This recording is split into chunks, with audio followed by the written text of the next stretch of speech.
Bonjour et bienvenue dans l'entreprise La Petite Soupe installée à Némy. Allez les Verts, Jardin d'Éden ou encore Poti Papa Noël, voici quelques intitulés de soupes produites ici dans un atelier de 300 mètres carrés par Emmanuel Moreau et son équipe. À sa création en août 2021, l'objectif était de travailler uniquement des produits bio, de saison, issus d'exploitations locales en proposant des soupes fun. Pari tenu pour cette jeune entreprise qui a trouvé sa clientèle et affiche pour 2023 un chiffre d'affaires de 80 000 €. Pour en parler, je rejoins tout de suite Emmanuel.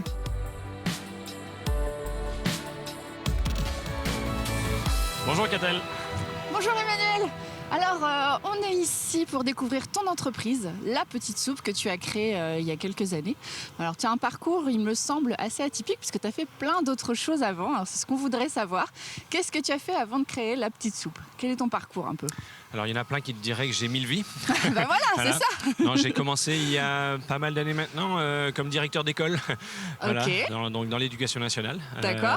Par ici, là? À 10 km d'ici, à Chaillé-sous-les-Ormeaux. D'accord. Voilà. Et puis ensuite, je suis allé au Clouseau. Et puis ensuite, Toujours dans l'éducation l'éducation nationale. Et nationale. puis j'ai quitté l'éducation nationale pour aller dans la sécurité sociale et la mutualité. Ok. Mais toujours pour protéger les enseignants et les fonctionnaires. Donc, Ouais. j'ai dirigé la MGEN sur le département. Donc, peut-être que ça te dirait quelque chose. Ouais, bien sûr. Voilà. Ok.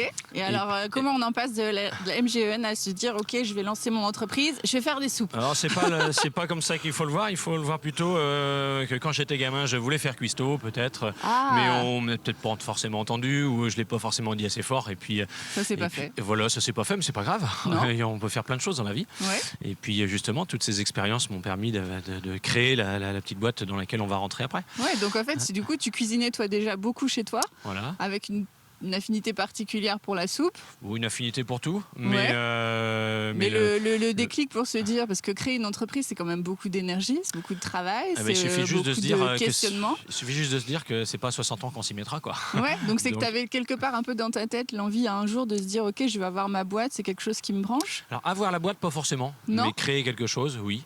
Autour de l'alimentation. Voilà, exactement. Et puis surtout créer en cuisine, Ouais. faire de la cuisine. Donc là, tous les jours, je fais ça. Donc tu as réussi ton J'espère. projet. Exactement. Bon, bah super. Bah, justement, on va aller découvrir ça. Je te suis? C'est parti. Allez, c'est parti.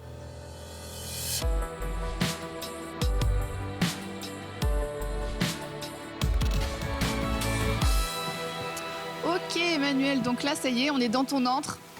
On est dans mon espace de stockage, à Ouais. la fois des bouteilles finies ou vides, et puis des légumes, tout simplement. Alors explique-nous un petit peu comment elles se créent ces recettes. C'est toi qui es à l'origine de toutes les recettes que tu proposes? Eh bien oui, à 100%. Je prends mon temps. C'est du travail. Du R&D, comme Ouais, disent les c'est ça. professionnels. Mais moi, c'est juste des essais de cuisine, Ok. tout simplement. Que tu fais, que tu réalises ici en fonction des produits de saison, hein, c'est ça? Exactement, en fonction de ce que les maraîchers ont dans leur terrain. En ce moment, tu as sur le côté, tu vois le céleri rave qui arrive de chez Jérôme au Poiré, ou là de Chalon d'ailleurs, le chou rave qui arrive de chez Jérôme au Poiré, la pomme de terre qui arrive de chez Damien à 500 mètres de chez moi à Némy. Ok. Et puis demain, ce sont les dernières tomates, par exemple. C'est pour un maraîcher. Là, je lui fais une transformation de ketchup. Voilà. Ah, Mais ça, génial. c'est quelque chose que je ne vends pas. Autrement, D'accord, c'est tu le fais vraiment c'est pour la lui. sous-traitance. Mais Voilà. ça, c'est vraiment une de tes volontés de travailler uniquement des produits de saison. C'est uniquement des produits de saison. Je suis même assez surpris qu'il reste des tomates d'ailleurs en ce Oui, moment. c'est Tu vrai. vois. Voilà. Ouais, ouais.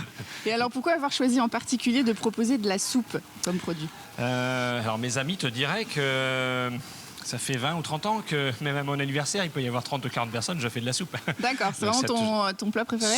C'est mon dada, voilà, Ok. j'aime bien ça. Ok. Et puis C'était c'est un évident, produit qui paraissait peut-être un peu vieillot, un peu rétro, et moi l'idée c'est de rendre ce produit un peu fun. D'accord, ok. Voilà. Et de donner envie aux gens de manger des légumes de saison en leur proposant des recettes sympas. Exactement, je Ok. l'espère du moins. Hein. Alors explique-nous, là on arrive dans le labo. On arrive dans le labo. Il y a un peu de monde, Il bonjour. y a un petit peu de monde. Où là, tout à l'heure, on était en train de mixer. On a Ouais. passé au tamis. Là, il reste presque plus rien, puisque ça y est, c'est passé au tamis. J'étais là D'accord. tout à l'heure.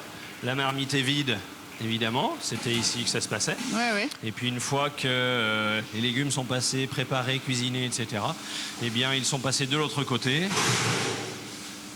pour être mis en bouteille. Directement. Donc là, en l'occurrence, tu vois une belle petite soupe blanche qui est Rêve Party.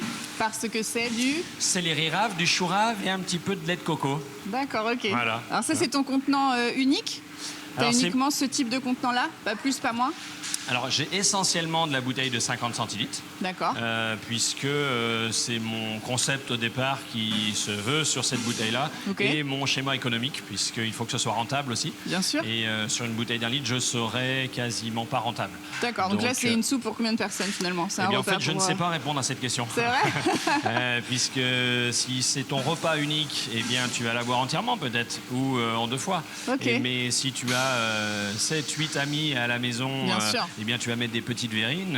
Une verrine, c'est 5 centilitres, ça Oui, veut dire oui. que tu peux le mettre pour 10 personnes. Ouais, je comprends. Voilà, Ça simplement. dépend du contenant, évidemment. Voilà, l'idée c'est aussi vraiment c'est de dépoussiérer l'image de la soupe et de l'utiliser autrement. Ouais, je comprends. Donc toi, tu réalises tout ici finalement, hein, et après, ensuite, tu distribues les produits, où est-ce qu'ils partent? Je réalise tout ici, 100%. Tu as Ouais. vu les légumes arriver, se transformer, se mettre en bouteille, se capsuler. Ce que Alexandra a fait ici, elle capsule en mettant un vide d'air. Et puis ensuite, on va mettre dans l'autoclave. Dans l'autoclave, Qui est la machine qu'on voit là-bas? Exactement, la grosse machine que l'on voit là-bas et qui va permettre de stériliser. De stériliser. Voilà. Ok, mais par contre, toi, donc tu es créateur, tu es entrepreneur, mais tu n'es pas distributeur. Tes produits, on ne peut pas les acheter ici. Exactement. Alors, je suis distributeur pour mes épiciers, Oui, c'est mais ça. je n'ai pas de consommateurs qui viendront directement ici. Voilà. Alors, où est-ce qu'on peut les trouver finalement, tes produits? Alors dans toutes les petites épiceries fines que l'on trouve en Vendée, tous les magasins bio que l'on connaît tous, quelques supermarchés qui sont venus me voir aussi. Voilà. Et puis certains magasins comme vous connaissez Biocop ou Gamme Vert par exemple, mais vous allez en trouver dans beaucoup d'endroits en Vendée aujourd'hui. Et puis vous allez me trouver aussi un petit peu sur les marchés. Ah voilà, tu dois faire des salons, j'imagine, ce genre de choses. Bah, l'idée c'est aussi de faire découvrir le produit. Et est-ce que tu connaissais ma soupe avant? Je suis pas sûr. Pas encore. Donc l'intérêt c'est d'aller sur le marché pour faire goûter. Ouais, bien Puisqu'on sûr. peut toujours en parler, mais si on ne goûte pas, on ne sait pas ce que c'est. Voilà. Ouais, je comprends. Alors tu fais de la soupe, mais aussi tu fais pas que ça, parce qu'on a vu des contenants un petit peu plus petits. Alors je crois que c'est du foie gras. Alors explique-nous ce que c'est. C'est mon petit joujou. Ouais, c'est Mon ça. petit joujou qui est le foie gras, effectivement. C'est un petit trompe-l'œil, quelque chose qui ressemble à un foie gras, à s'y méprendre, mais qui est à base de la légumineuse qu'on aime bien chez nous, qui est la mojette. Ah voilà, le Donc, produit phare en je Vendée. suis un amoureux de la mojette et donc j'ai voulu créer un petit produit qui soit un peu rigolo. Et ça c'est pareil, c'est quoi la genèse de ce produit en fait? C'est vraiment toi pour t'amuser ou vraiment Exactement. tu t'es dit non, C'est faut parti créer commercialement quelque chose autour de la mojette? Non, pour c'est que- d'abord l'amusement et puis Ouais. après on se dit que ce produit-là il peut marcher, donc on se dit pourquoi pas le faire pour tout le monde. Ouais, Voilà. bah alors là, en recherche, pour le coup, c'est vraiment beaucoup de travail, j'imagine, pour réussir à créer ce côté trompe-l'œil avec Alors, le foie oui, gras. il y a eu des essais et encore des essais. Des ratages. Voilà. Beaucoup de ratages. Beaucoup Ok. de ratages, beaucoup de choses mises au compost, beaucoup Ouais. de petits pots vidés, renettoyés, remplis, etc. Mais, Ok. mais c'est le jeu, hein, voilà. Et alors, c'est un produit qui fonctionne bien aujourd'hui? C'est un produit qui fonctionne très bien. Ouais. Voilà, c'est même le produit que je vends le plus aujourd'hui, Ok. qui est le plus demandé un petit peu partout et sur les marchés, je le vois bien puisqu'il fonctionne tout le temps. D'accord. Donc, est-ce que ça t'a donné envie, justement, de diversifier un petit peu ta production, de t'éloigner peut-être un peu de la soupe ou alors, au contraire, Alors non, au contraire. ça reste le petit produit en plus? C'est le produit en plus. Et puis je reste sur la soupe parce que c'est mon produit phare et c'est celui que j'aime et que je veux faire découvrir parce que j'ai toujours dans l'idée un petit peu d'éducation pour que les enfants et toutes les personnes aiment les légumes. Voilà. Donc je te ferai goûter Rêve Party ou carotte coco curry ou pépé dans les orties et tu verras. Oui, c'est vrai qu'elles ont des noms un petit peu sympas, tes soupes. Il y a un côté original. Mais alors, par contre, c'est vrai que la soupe, c'est quand même un produit de saison. Là, évidemment, on est au mois de novembre, c'est vraiment d'actualité. Mais est-ce qu'au niveau, voilà, sur toute l'année, c'est quelque chose que tu proposes ou alors tu as d'autres produits plus estivaux, j'ai envie de dire? Alors c'est justement ce que je veux, c'est casser les codes. Et pour casser les codes, eh bien, c'est montrer que la soupe, c'est pas de novembre à mars, mais ça peut être de janvier à décembre. Ouais. Cet été, par exemple, le produit qui a le plus marché, c'est mon gazpacho de betterave avec sa petite pointe de citron. Ah, voilà. Donc, sur là, l'été, tu passes au gazpacho. Par exemple, tu vas mettre ça dans un verre avec un glaçon et ça marche très bien, les doigts de pied en éventail sur la terrasse. Là, évidemment, on arrive sur Rêve Party ou Petit Papa Noël parce qu'on va avoir le potimarron avec les épices du pain d'épices et un peu de miel, voilà. Et donc, tu as suffisamment de produits, de légumes d'été, j'ai envie de dire, pour proposer aussi suffisamment de produits en été. Eh bien, je t'invite à aller demander aux maraîchers. Ils ont des produits toute l'année dans leur jardin. Ouais, ok. À part quelques moments où je ne vais pas faire de soupe. En gros, ça va être souvent la première semaine de juin. Ok. Puisque là, ils auront des légumes verts, mais qui vont se manger croquants, Bien qui sûr. vont se manger cru, mais pas en soupe. C'est dommage de mettre du jeune poireau qui va se manger comme ça à la vinaigrette, par exemple. Mais je vais avoir à ce moment-là d'autres produits, par exemple l'ortie, puisque depuis mi-avril jusqu'à début juin, eh bien, on va trouver l'ortie dans la nature, et donc je vais aller faire une cueillette sauvage, par exemple. Et alors là, donc ton entreprise, elle est quand même assez jeune, hein. C'était août 2021, la création. Exact. Alors la création de l'entreprise août 2021, mais ça a commencé par la fabrication du bâtiment, puisque là où tu te trouves, en août 2021, c'était une prairie. Oui, voilà, c'est ça. Donc c'est assez étonnant, mais donc j'ai créé ça avec mon papa et mon frère surtout. Voilà. Puis quelques entreprises qui sont spécialisées quand même. Bien sûr. Et quel bilan tu tires alors maintenant au bout de ces 2 années de la petite soupe? Alors, il y a plein de bilans. Humain d'abord. Ouais. Le premier, c'est humain parce que j'ai eu la chance de rencontrer beaucoup de personnes et puis d'avoir des découvertes vraiment super, que ce soit au niveau des salariés, que ce soit des partenaires maraîchers ou épiciers. Là, tu as vu quelques salariés ici, mais demain, par exemple, et le mardi et le jeudi, j'accueille des salariés en insertion, par exemple, avec le potager extraordinaire. Ok. Eh bien, c'est pareil, c'est une autre façon de travailler avec d'autres personnes et c'est plutôt agréable. Ça, c'est le côté humain.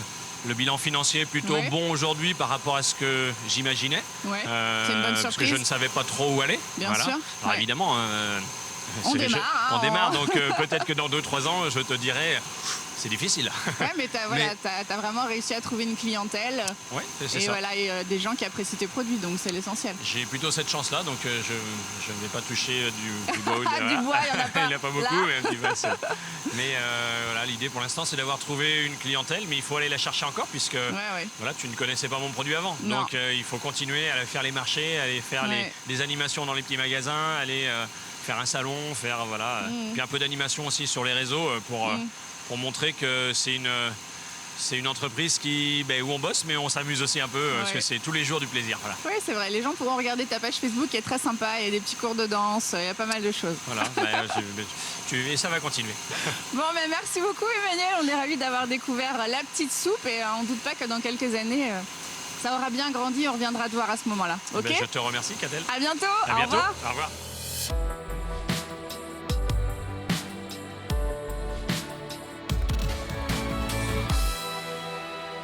Une consommation responsable, locale et une alimentation saine, voilà les valeurs prônées par cette jeune entreprise en pleine expansion.